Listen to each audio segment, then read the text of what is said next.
Live from the local station, this is a Weather Authority alert. Tracking what is once again Tropical Storm Nicole, waves crashing over the walls at Lake Monroe in Sanford. Heavy rain makes it difficult to see or move. Made landfall just off the coast of Vero Beach 2 hours ago. And this is a live look at the storm's track. Northeast Florida remains under a tropical storm warning at this hour. Yeah, so the area is seeing some rain. The wind, though, the 20s, about 20 miles per hour and up. You can see, though, this flag is whipping from our Morningstar Marina Skycam. This is in Mayport, and the winds are pushing some of those waves against the Flagler Beach Pier, as well as you see in that right-hand shot, which is a little more active as well. So our crews are all throughout Northeast Florida showing you what you should brace for as we wait for really the worst of the storm in our area a little later today. But first, meteorologist Richard Nunn is going to take us through the timing of the system so that we know what to expect. Rich? You know, I wish we had a time lapse on that amazing flag there at the Morningstar Marinas, because we've seen it, you know, at the beginning of the week here where it had just a couple little tears, and it's been because of what has been the onshore push there, that nor'easter lake. And here we're looking at it this morning, and the tattering of Old Glory continues to work its way through the red and white stripes. It is, you know, it's going to have to come down when it's all done, but it's kind of neat as seeing the flag as sort of the what amount of wind and the just constant flapping has done to Old Glory out there. It's that's kind of neat. All right, something that Mark just said really just gives you the idea of, when you see the cone, you think, all right, well, basically you're looking at you know, a 25, 30, 40-mile stretch here, and then getting out to the open waters of the Gulf of Mexico, most of it over the Gulf, and the leftovers would be basically the scenic highway. But when he puts the radar along with this, and you see that basically the entire state from South Florida here all the way up through what is going to be some of the heaviest of the rain coming in currently, it's pretty impressive. It is maybe not the strongest, most organized, but it's certainly a very large storm. And we're also working on getting some info, because it could be one of the latest of storms that has made landfall here. And by late, talking into the calendar year. Let's see what's going on with my clicker here, as it looks like it might have just jumped ship on me. Let me see if I can get it reconnected. And yeah, we'll just reboot it and do it again. All right, so anyway, going back into what has been the radar. So here's where I wanted to pause. This is some of the heaviest rain that we've seen thus far, coming in the vibrant color red. Right now it's pounding over top of the Shands Bridge at Green Cove. This is spreading through Switzerland, Fruit Cove, and you see that diagonally it's out through Bayard. You got Nocatee here up through Ponte Vedra, and continuing right now just shy of Jack's Beach. So anywhere really from areas of Mandarin, Deerwood Club here over toward the south side, and what will be approaching Doctor's Inlet, Argyle, Cedar Hills, and then getting up through the Riverside, Avondale, Normandy area here, downtown Jacksonville. This is going to be what we've seen so far, some of the heaviest of our rain, and it'll be interesting as I bring up some of the totals. The times that you see here, by the way, are the tides that will be coming in for areas around Julington Creek and then southward into Green Cove Springs.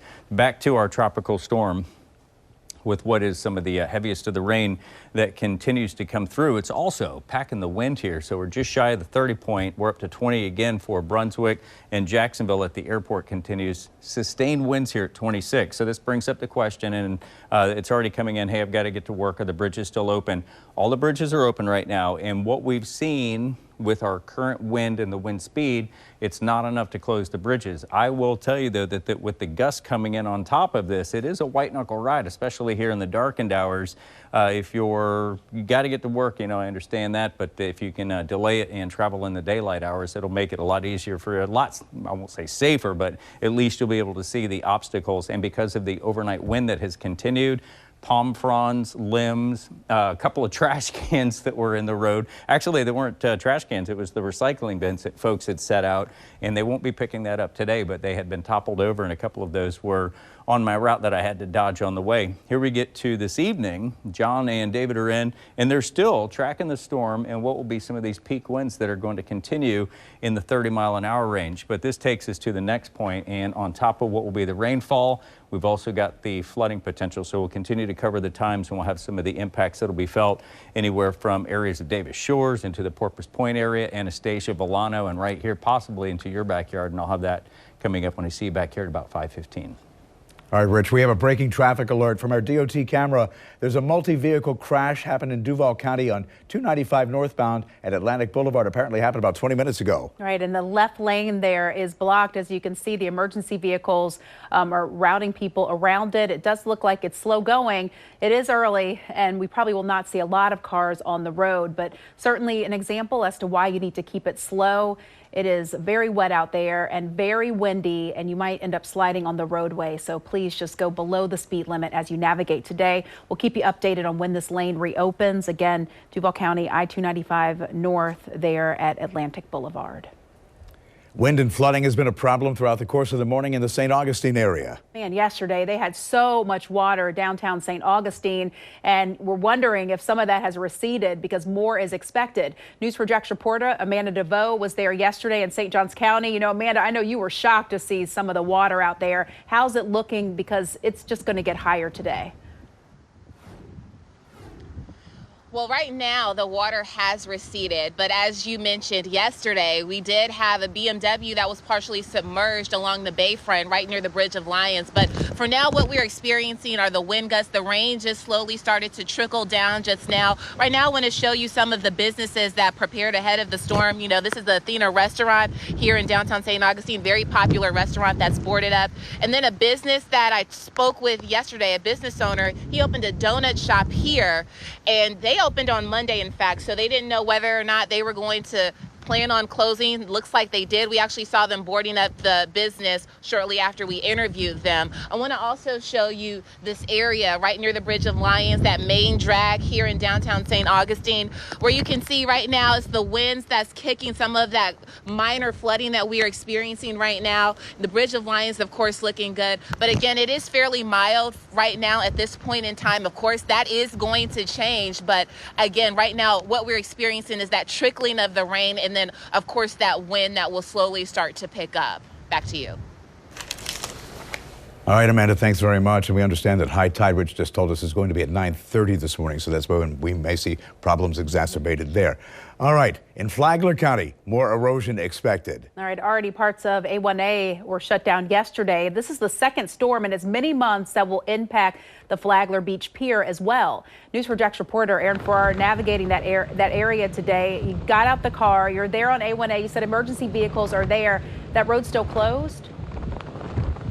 The road is not closed at this point. However, that may change over the course of the morning. We're on A1A right near the Marineland entrance.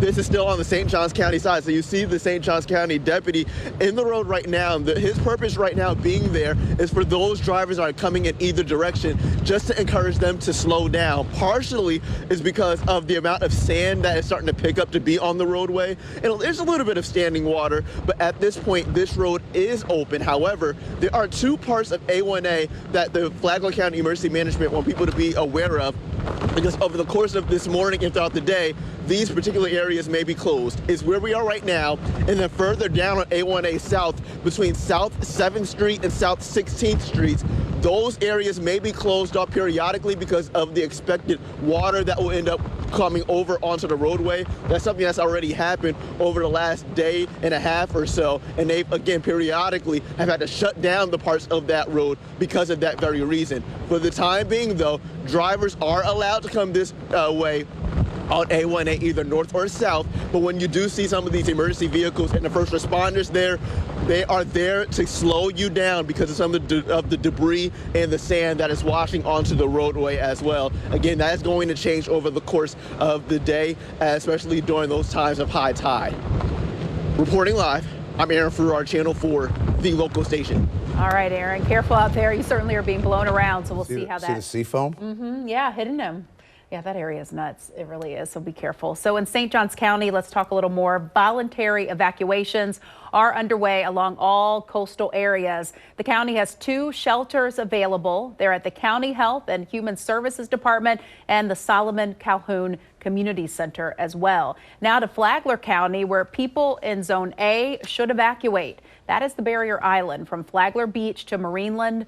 Rimfire Elementary is open as a shelter. Basically the area where Aaron was standing right now, where the road is open but may close later today. Let's talk about Putnam County. People in Zone F encouraged to evacuate. right, so what is Zone F? It includes Sportsman Harbor, Dunn's Creek, Federal Point, and other areas that experienced flooding during Ian. You're hearing a recurring theme here. If there are problems during Ian, there are going to be problems likely during Nicole. 4 shelters that are open. You see them there on your screen. You'll also find them on newsforjax.com. Also, make sure you get those trash cans, those recycling bins, pull them back into the garage or strap them down somehow because Northeast Florida trash and recycling has been postponed. Here in Duval County, the mayor says people who normally get picked up today on Thursday will get their trash and recycling picked up on Saturday. He adds Friday's pickup will remain on schedule. Now, St. Johns County residents, same thing. The Tillman Road and Straighten Road transfer stations will also be closed today.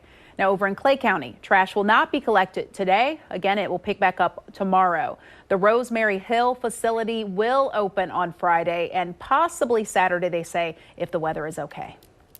Jacksonville Transit Authority will run on a Saturday schedule today. That means it'll be trimmed. Buses will provide updates on route detours through the MyJTA app and its website. Detours will be made to avoid high wind impacted areas and, of course, flooding. Company says it will stop running buses when wind speeds reach 35 miles an hour. St. Johns River Ferry shut down. It could run again tomorrow if port conditions approve. JTA says it will also shut down the Skyway for the day as well.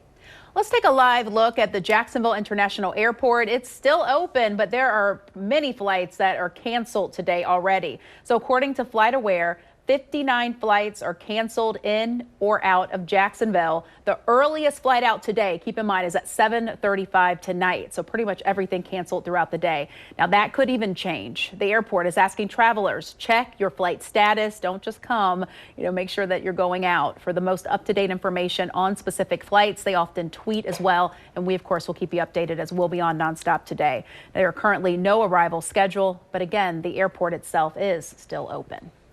So there's a price gouging hotline now active. Attorney General Ashley Moody says in areas covered by the governor's state of emergency, Floridians can report severe price increases on essential items. Call the number on your screen, 866-9-NO-SCAM. Now, already you all are sending in some great pictures, telling the stories in your neighborhoods, right in your homes. Let us know if you can do it safely. Send those videos, any photos that you can take to Snapjacks. We cannot tell the story as well without you. So just upload it with a description of what you are seeing, exactly where you are, and also give us a time so we can give that perspective to our viewers as well. As again, you guys are our eyes and ears out there in the field sometimes. And of course, to get the latest on the hurricane, be sure you've got the Hurricane Tracker app. It includes the radar of the storm where the projected path is expected. And we'll take you back to Central Florida, Lake Monroe and Sanford. And once again, look at that windswept rain. Rich, this is an unbelievable picture that tells the story of what that storm has the potential to do. We know the resilience of palm trees, but it looks like one is laying on the ground and the other one is struggling to hold on to those fronds, blasting over the walk there and into the little drive, and you see the bike ramp. That's what Melanie was saying. Folks like to get out, do a little cycling, running, and it is absolutely just getting battered. Do me a favor, pot down the music a little bit, and can we hear the storm's fury? Well, we don't have any audio right now. We'll get that for you later. Back there. I mean, the whole tops are just folded over. That's got to be, I would say, 40, 50 mile an hour gust with at least 30 to 40 mile an hour sustained winds. Again, this down in Central Florida near Sanford. We'll continue to bring you these pictures here on News4Jax, showing you the effects of now Tropical Storm Nicole.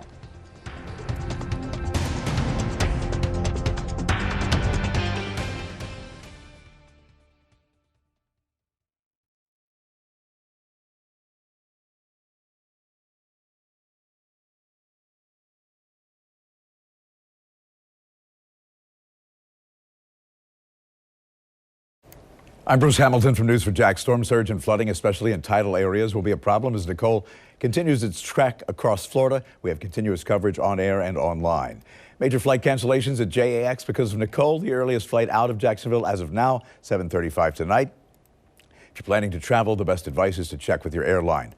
A loaded gun was found in a student's backpack at Arlington Elementary. In a message sent to students, families, and shared with News4Jax by Duval County Public Schools, Police Chief Greg Burton, he wrote that school staff was able to safely confiscate the firearm. Nebraska U.S. Senator Ben Sasse won final approval to become the 13th president of the University of Florida, capping a swift and sometimes contentious process. The news continues on Channel 4 and news4jax.com. Stay safe. I'm Bruce Hamilton. Have a great day.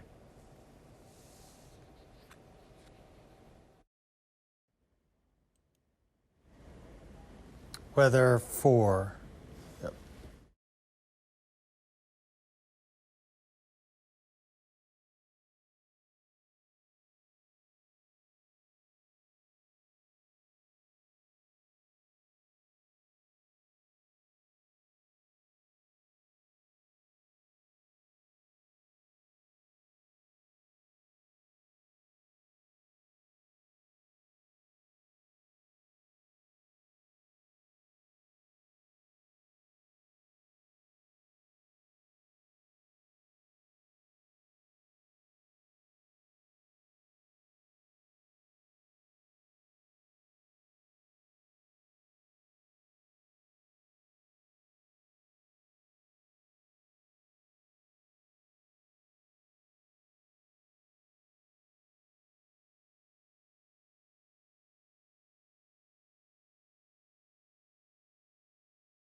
Already fragile area beaches and dunes expected to take a brunt of the storm throughout the day. News4Jax reporter Cole Pepper joins us live from Jacksonville Beach. You know, Cole, earlier when we talked with you, you said not really rain. You were feeling the wind in this area, expecting some erosion throughout the day. Well, there's no doubt that things have changed as far as the precipitation is concerned. Within the last 20 minutes, we had a bit of a rain band come through. It has just started to lighten up here a little bit as far as the rain is concerned. The wind has not lightened up at all. Again, certainly over 20 miles an hour, maybe more. And one of the big concerns is about beach erosion. I want to show you what's happened.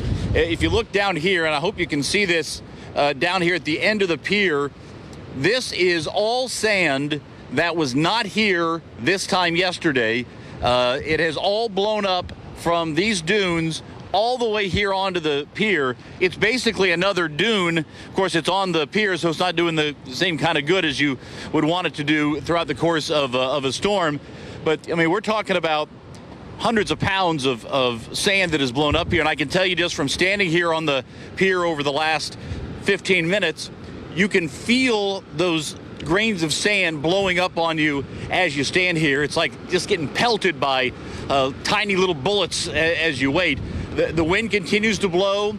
The rain, again, as mentioned, a little bit subsiding at this point. We are told that there has been a little bit of flooding on First Street. We're going to head there next and see how things look there. But as usual, when there's nothing to block the wind coming in here across and over the ocean, the beach is taking a bit of a pounding here. That's going to be something to follow as Nicole continues to work her way across the state. These dunes going to have some serious renourishment coming up after this storm. Guys, for now, we're live at the Jacksonville Beach Pier. Cole Pepper, Channel 4, the local station. ExactTrack 4D constantly scans for new threats in your neighborhood, alerting you faster than ever when severe storms are heading your way. And now that it's overland, we'll get these updates. At the 4 o'clock, 70-mile-an-hour winds. Expect to see these continue to chip down to eventually, as we get to the afternoon updates, at 50 miles an hour. But this is around the same time that it's going to be moving just to the south of Cedar Key. About half of the storm will be out over the water. The rest of it still over top of land, which means that we are still under the tropical storm conditions through the day. There is the broad view, and I mean, I was saying that it basically stretches all the way across the state, all the way down to Naples, and then you got some of the scattered stuff down around the South Florida area, but it continues and now brushing and extending its reach into southeast Georgia. We haven't talked about a lot about Georgia yet, but as this focus starts to, especially these heavier rounds of rain, we'll be moving some of the attention here to the north of the state line so that we can keep you caught up there for your area rivers. The St. Mary moving northward here and into the pockets of south, especially the coastal areas of southeast Georgia. And Mark has been covering also the surge in that area that is still based on the numbers that we had for yesterday. So we have not seen an increase. You're still looking at what could be as much as around 2 to 4 feet, which is in some areas quite a bit of water, especially through the marshes. Our next round of high tides coming in during the 4 o'clock hour. This will start around 3:30, spike at 4:30, all the way up to about 5 o'clock here in areas around Willaca, and then northward here as we're seeing some of the heaviest rain that we've had yet over Doctors Lake, the inlet over top of Lakeside, not too far away from getting into Argyle. But right now it stretches anywhere across Mandarin from Sunbeam over to Greenland. You got Deerwood Club as you get to the south side, as that will sweep across 13 and then into areas around the San Marco areas. It continues to lift at 11:16 and then leading into, and you go backwards in time here as soon as it pops up, 11:16 to the 10 o'clock hour. And this will take us from areas around Riverside here, so closer to the Buckman Bridge and then, or closer to Riverside and into downtown Jacksonville. And then as you get to some of the rivers to the north, so Trout River, Sisters, and all of these here in and around. And there's a lot of the points because of the way that the rivers kind of spread out, but on average coming in during the 10 o'clock hour. And then I had mentioned up to Fernandina in the river here, that's going to crest at about 9:30, and the potential, because it's been under that same impact, could lead to more of the flooding. And as far as the rain, where we started off and it was about a ½ inch up to 3/4 of an inch or so, we've had multiple areas, including where we're seeing the heaviest rain right now as it gets over to areas around Nocatee and then into southern Duval County, where we've reached an inch, and these will continue. We're still on track to pick up what will be that 2 to 4 inches. And to break this down, 2 inches, especially since we've had, a long dry stretch, the ground will easily absorb that. It's when we get these heavy rounds that it just can't percolate through fast enough, so you end up with standing water, then more rain on top of that as it slowly tries to absorb. This is where we could start to see some of the freshwater flooding as it will begin to build. But as far as the tides, we're still looking at what will be on average about 3 feet. We could see some areas that may top that because it is a range here of about 3 to 5 feet. And even some of the colors that try to burgeon into more of that darker orange. I'll let Mark go through these coming up here in just a little while. But this affects all of it, Northeast Florida, Southeast Georgia, every single one of our water bodies, including these as they are well inland, are going to continue. Here's a look outside, and we've got this set over at Doctors Lake. I know it's tough to see right now under our darkened skies, but some of the more notable features are the fact that we're still looking at sustained winds that are at 29 miles an hour. And speaking of the wind, number of questions already. When are the bridges closing? Bridges close once we hit 40 miles an hour, and that wind is sustained for more than a minute. None of these would put us into that criteria. However, I was listening to Melanie on her ride into work. Cruise control may not be the best idea here on these wet roadways during the morning hours. Foot on the gas. That way you can take it off. The car allows itself to accelerate because your cruise control is going to try to, and I saw yesterday as I was driving around, you'd run into some of those really peak winds, especially head on, and my speedometer would go from, say, 35 miles an hour down to about 33 miles. I mean, the wind has a big effect like that. So if your cruise control sees your car deaccelerating, it may try to accelerate, and that could, especially if you get into a real wet issue there, that could become problematic. Timeline, and let's walk through. This is not an all-day rain event. We're going to get some of the heaviest here during the morning. That's what we had yesterday.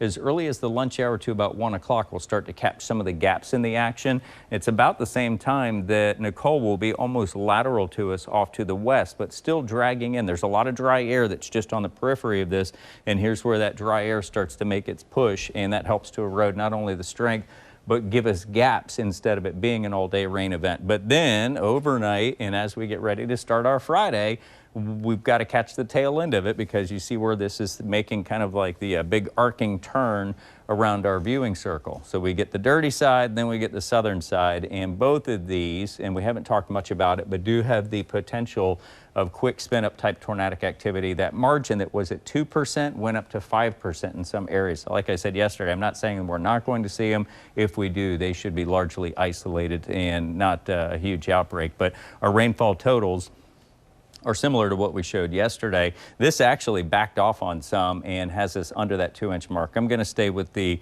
2 to 4 inches. And Mark, I think it's a good idea considering that we've already seen some areas breach the 1-inch point here in and around Mandarin and moving into southern Duval County. And there's going to be more to come today. And that could have its own issue. You got the freshwater flooding on top of what could be the inundation from those bodies of water. Definitely, Rich. A very wet day, and the storm is going to be much worse than yesterday. Both you and I, Richard, we've covered hurricanes here in Jacksonville for over 2 decades on television. All of these storms we've covered, and we're using this as perspective to kind of rate how bad the surge will get today along the river and the beaches. When we look back to Irma, that was the pinnacle, right? Over 5 feet of surge at the Buckman Bridge. But let's take a look at Hurricane Ian.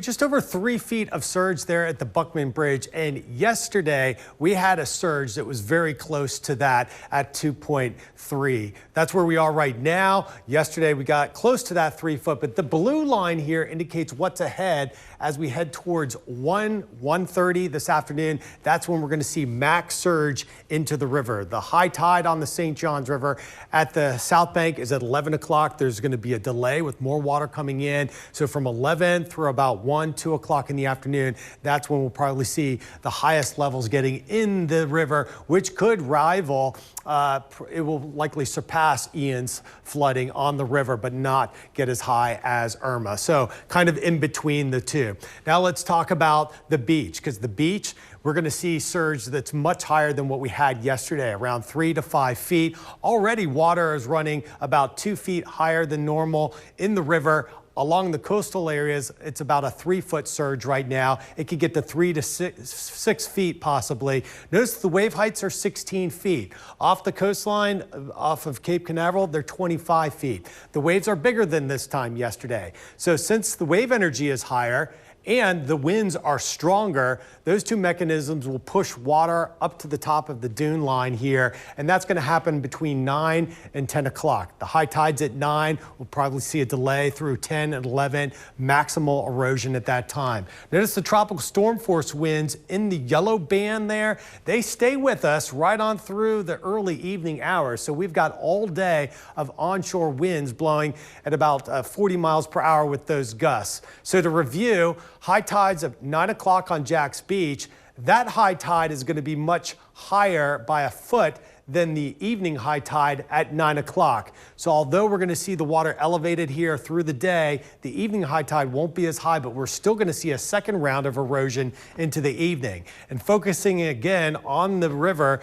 we're looking at that high tide at 11:16. So when you look at the Matanzas River, the intercoastal waterway, water backing up into Pellicer Creek, down through the backside of Fire Island on the Anastasia Island, where we could get surge over 3 to 5 feet in that area. And then around Summer Haven, the Marineland vicinity, we could see up to 6 feet of wave run up and surge along that area. And with the trapped tides into the St. Johns River, all the way down into Palatka, especially along the western side of the St. Johns River. Notice how that area will have higher surge than, say, areas out towards Julington Creek. Water still getting high, but with the forcing of the water, the winds out of the east, pushing a lot of water higher on the west bank of the river. So again, as we head through 9 o'clock, we're going to see the worst erosion along the beaches, and then towards the lunchtime hour, the surge increasing on the St. Johns River. Bruce and Melanie. All right, we're going to go back live, show you the DOT camera. This is I-295 at Atlantic Boulevard, where a multi-vehicle crash happened probably about 40 minutes ago. Left lane is blocked. You can see the emergency vehicles, but they are getting those vehicles around there slowly. Not a lot of traffic in this area, so it is moving. If you do have to head that way, just give yourself some time and patience as you travel, because again, it is wet and it is windy. Live look right now at the Flagler Beach Pier. It was closed after damage resulting from Ian. This storm, Nicole, will only add insult to injury. 5:28. As you watch our continuing coverage of Tropical Storm Nicole here on Channel 4 and streaming live on news4jax.com. Our goal is to keep you safe as the storm progresses and moves into our area.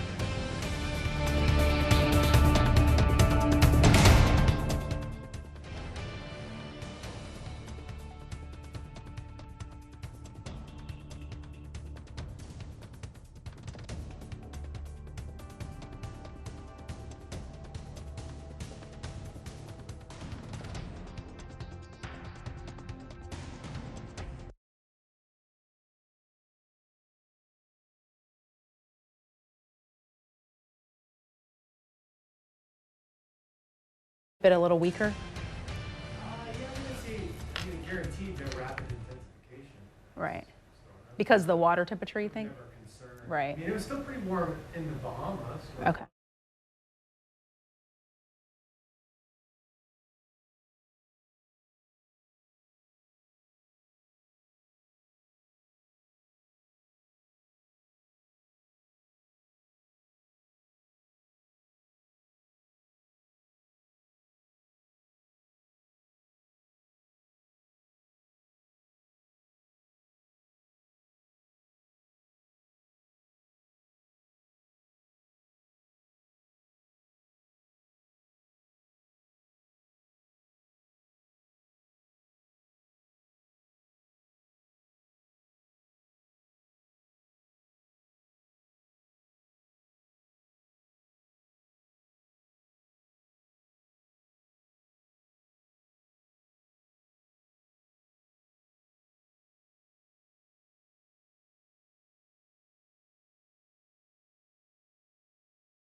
Fact that what we're going to see for today is going to last about a week. Oh.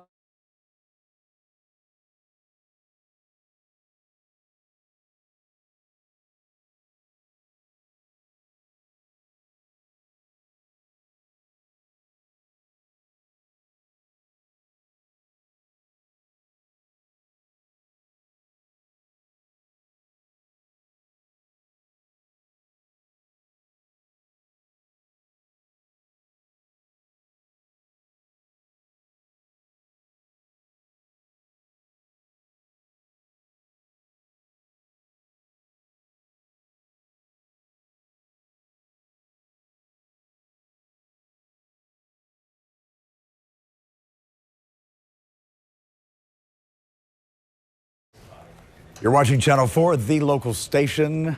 The 5:30 news starts right now. This is live from Amelia Island. You can see boats in the water. You can see the impact of Nicole. You know, Amelia Island, you've got that cove right there that kind of protects a lot of the island from the impact of many storms. And the surge is not as bad up there, and the erosion not nearly as bad either.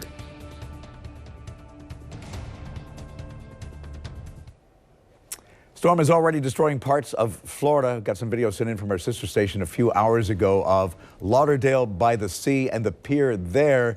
We understand that part of the pier collapsed as the storm moved inland. Middle part of the pier, which is normally 900 feet long, appears to be gone now. It is normally open 24 hours a day for fishing. Apparently, that's not going to happen anytime soon. It'll take a while to rebuild the pier, and decisions on that yet to come. All right, we also have some new video. This is just in to our newsroom. So minutes ago, heavy downpours and powerful winds in Cocoa Beach. You can see the water there just brushing off of the sidewalk. Also, I was going to say, oh yeah, there you go, a stop sign. So that does show you how heavy that wind is. I don't know, do you know the speeds in that area, Rich? But definitely enough to knock a stop sign. Yeah, tropical storm strength, so I mean, it could be some of the gusts down there easily exceeding 50, 60 miles an hour. Wow. Yeah. All right, so that's a reason. Stay at home if you can, because once these winds kick in, it is not a safe environment. All right, in Daytona Beach shores, there have been problems. The storm forced the people in a condo complex and hotel to evacuate. And there is fear the buildings could collapse because of storm surge. Yeah, they started ringing the alarm on this yesterday. So our sister station's Treasure Roberts is in Daytona Beach shores. The wind and the rain also causing transformers to blow. The winds are really picking up out here. This is the strongest wind that I have felt since I've been out here, and I've been out here for hours. Just take a look behind me. You can see the water is rushing up from the ocean, from the coast, and just pushing straight into the road.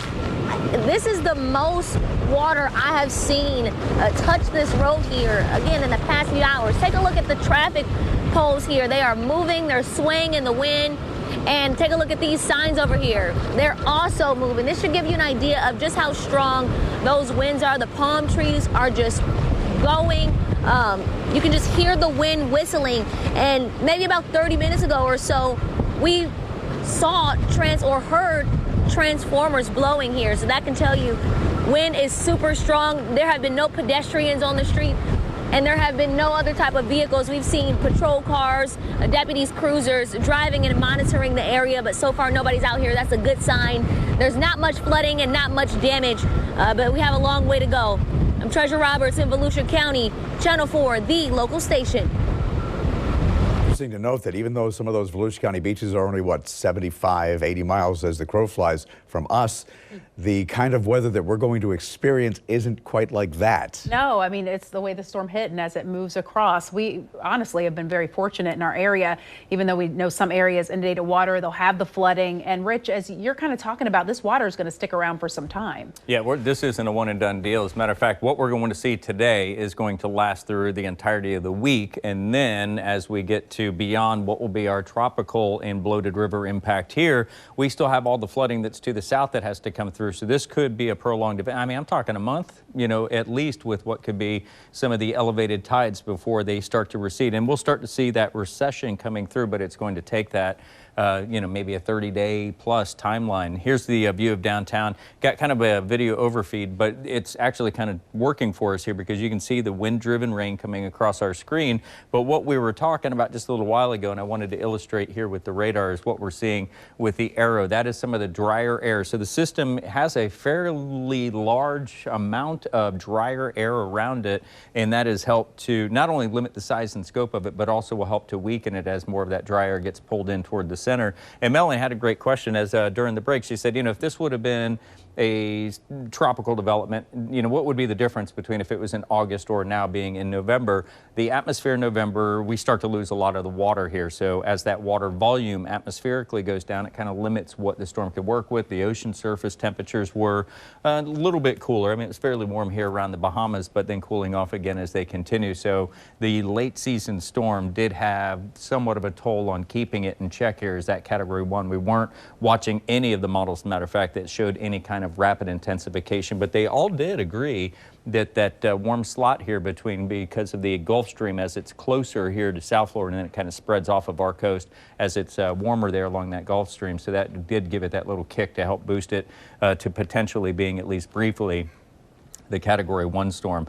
You can see whether it's Central Florida or even here locally. I mean, we continue with the big impact. There's Titusville right now at 33 miles an hour, so you're closer to the Cape and out toward NASA, and then 30 as it weakens a little bit at St. Augustine. But as it continues to lift, these wind values will increase even with what will be the weakening of the storm. It's going to be the proximity here. So as we expand and even show you, I wanted to get into some of the areas that we're seeing here for Waycross. You've got the rain that's starting to move on shore now, although light, and I'm going to have some of these totals coming up when I see back here at about 5:45, but from Brunswick southward starting to pick it up, and it is moving to and along US 1, not quite breaching the 301 split over toward Waycross, but at least getting a little bit closer. And you've got the 18-mile-an-hour winds, and I put this into motion, and I want you to watch where the arrows are pointing. So you see whether it's directly on shore here around Brevard, a little bit of a tilt. All of these are going to undergo the swap later today when John and David are in, and that'll be the offshore push that will kick in. That will help at least some of the top layers here to kind of get the river flowing, and with that offshore wind continuing through Friday and some of Saturday, that should help to not completely erase the fact that we are going to see the flooding, but at least get it going in the right direction, because effectively what's happened here with that nor'easter impact is that the wind has, or the river has come to a halt. So let's talk about the outages, and I know that we've covered some of the sporadic ones here, but as we put this into motion, here it goes, moving away from Orlando. Here's Lakeland could see some power outages.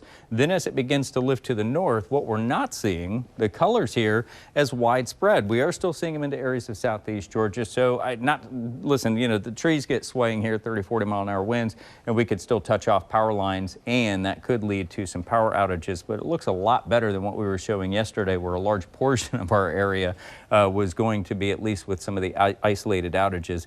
Here we are at Jack's Beach. I'm not seeing anything moving, so that image maybe, if we're still online here, and if you guys will let me know, that'd be appreciated. 72 degrees, northeast wind sustained at 32 miles an hour.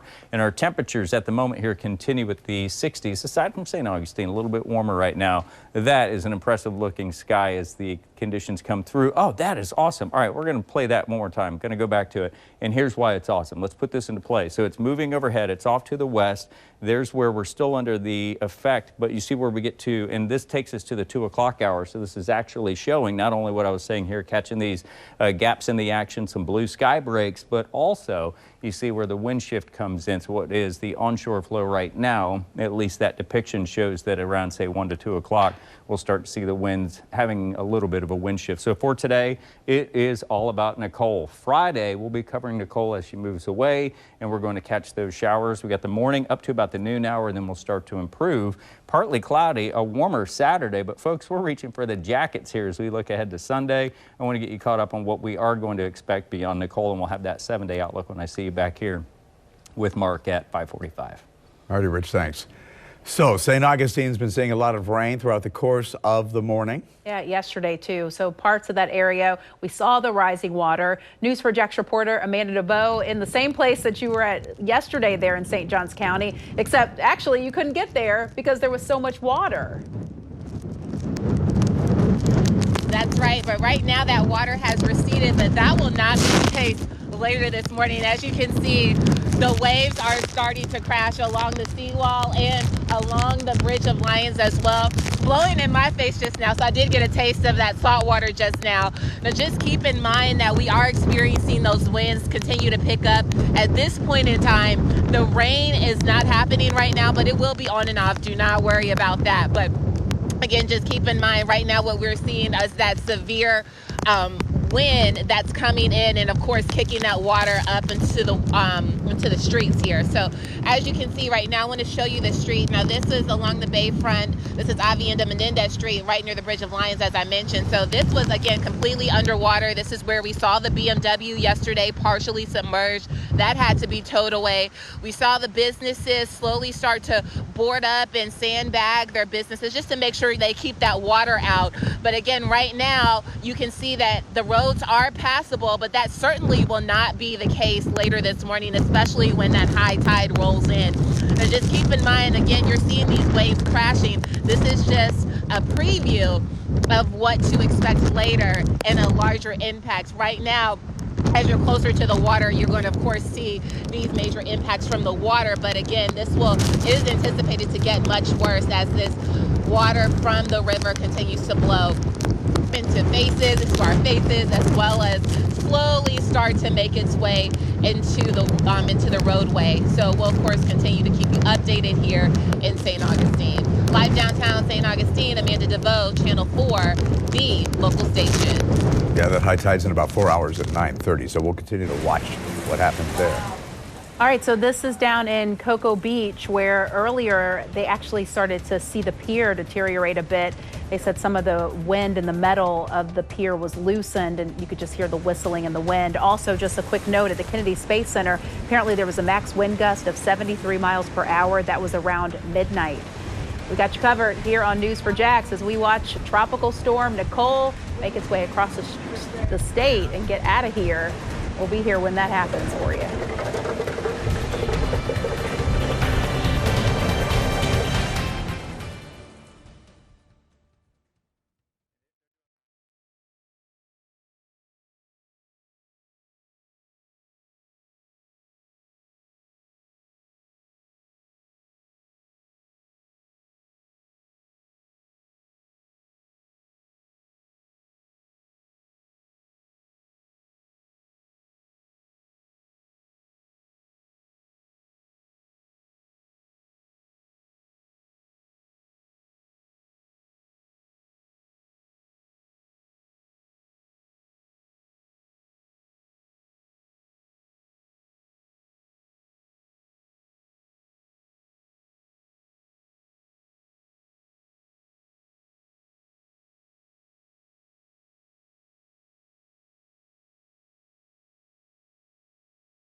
544, we just checked. The number of outages for JEA is growing. 19 outages with about 2,800 customers affected. About an hour ago, there were 1,500 people affected. JEA will tell you that as soon as it's safe, they will have their line people out there to get to them as quickly as possible. Clay Electric, 4,100 customers total impacted. Only a few dozen of those are actually in Clay County. 1,500 are in Volusia County. All right, looking at FPL on their website, they say they can't give you any times for when they'll be able to get things back on because they are responding. About 88,000 statewide, largely most of those down in Vero Beach, and then also right above in Brevard County where 53,000 people are without power. As we head into break, let's take one more live look. This is the White Room camera there in St. Augustine. And Amanda was just there moments ago where you saw what is to come, that water pouring into the street, slowly coming, but we'll certainly see that continue throughout the day as we get closer and closer to high tide. We'll be right back after the break.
The Weather Authority and Exact Track 4D, cutting edge technology, giving you the most accurate forecast down to your street.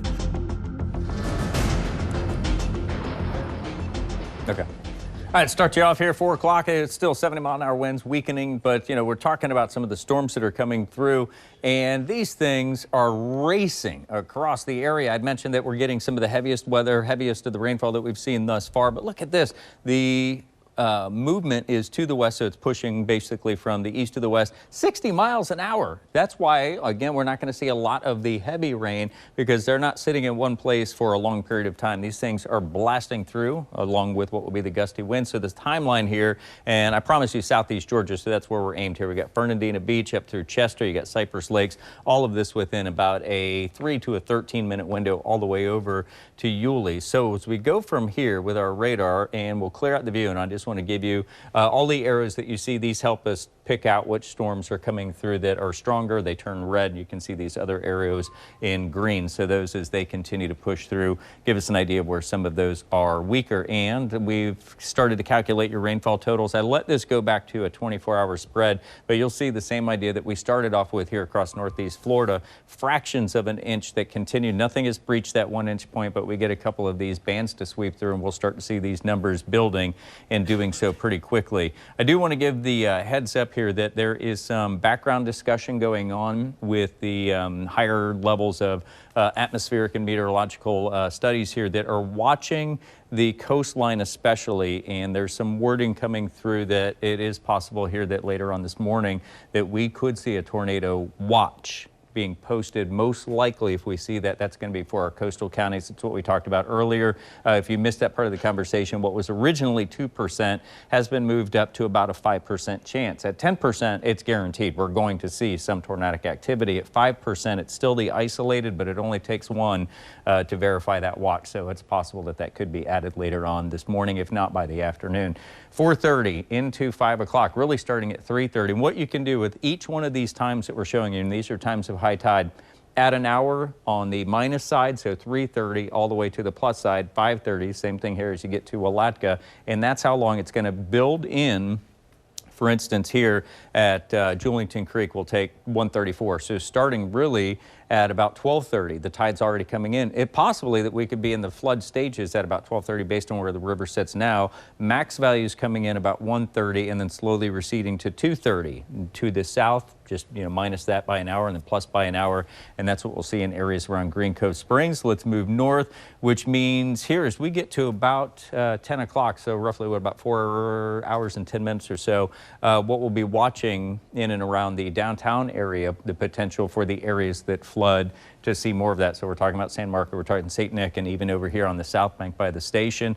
And to the north, latter half of 9, 10 o'clock, and all the way through the latter half of 11 o'clock, we could see the flooding in anywhere of our northern rivers as we get just to the north of the Beltway. And here we are up toward Fernandina Beach and lifting the same stuff that we were just tracking here that's racing in. 9:32 is your time. So here we are at about 9 minutes shy of 6 o'clock. So this will actually start at about 8:30, spike at 9:30, and then slowly start to come back, only to do it again this evening because we've got the two tide cycles. Those have already come through areas to the south, so the next will be your high tide and your final high tide here for areas of Palatka and Walatka, only to do it again overnight for the start of tomorrow. So I showed you the rainfall totals here. This is what we've seen, and as we were tracking some of those heavier bands, these are the spots have move past that 1 inch point. So with the flooding, and Mark has done an amazing job here, not only with the maps, but explaining that the strong onshore wind is, just think of a bowl of soup. You got it sitting there in front of you, you want to cool it off. If you blow, you start to see the ripples and they're moving away from you toward the other edge of your bowl there. Kind of sounds good, a nice tomato soup on a day like today.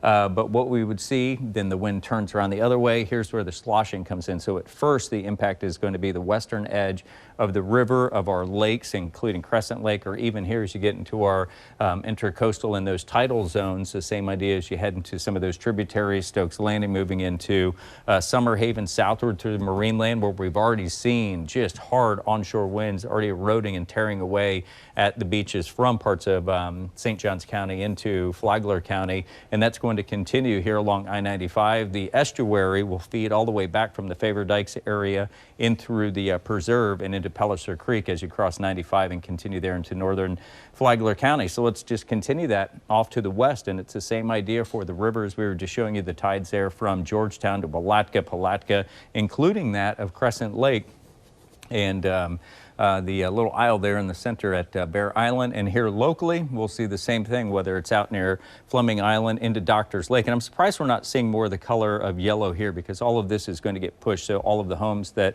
are along this area of Doctors Lake, and before you turn over toward the Whiteys and out toward the fish camp there, you'll see it starting to build into your yard. As a matter of fact, even in the ride into work, I stopped just to take a quick peek at, and I'd mentioned yesterday out near Rosenblum's, and then there's the Watson office that's right across the street, that little creek there. The houses that are behind it, you can normally see those yards, I mean the extent of the yard, but you could see just how high the water was.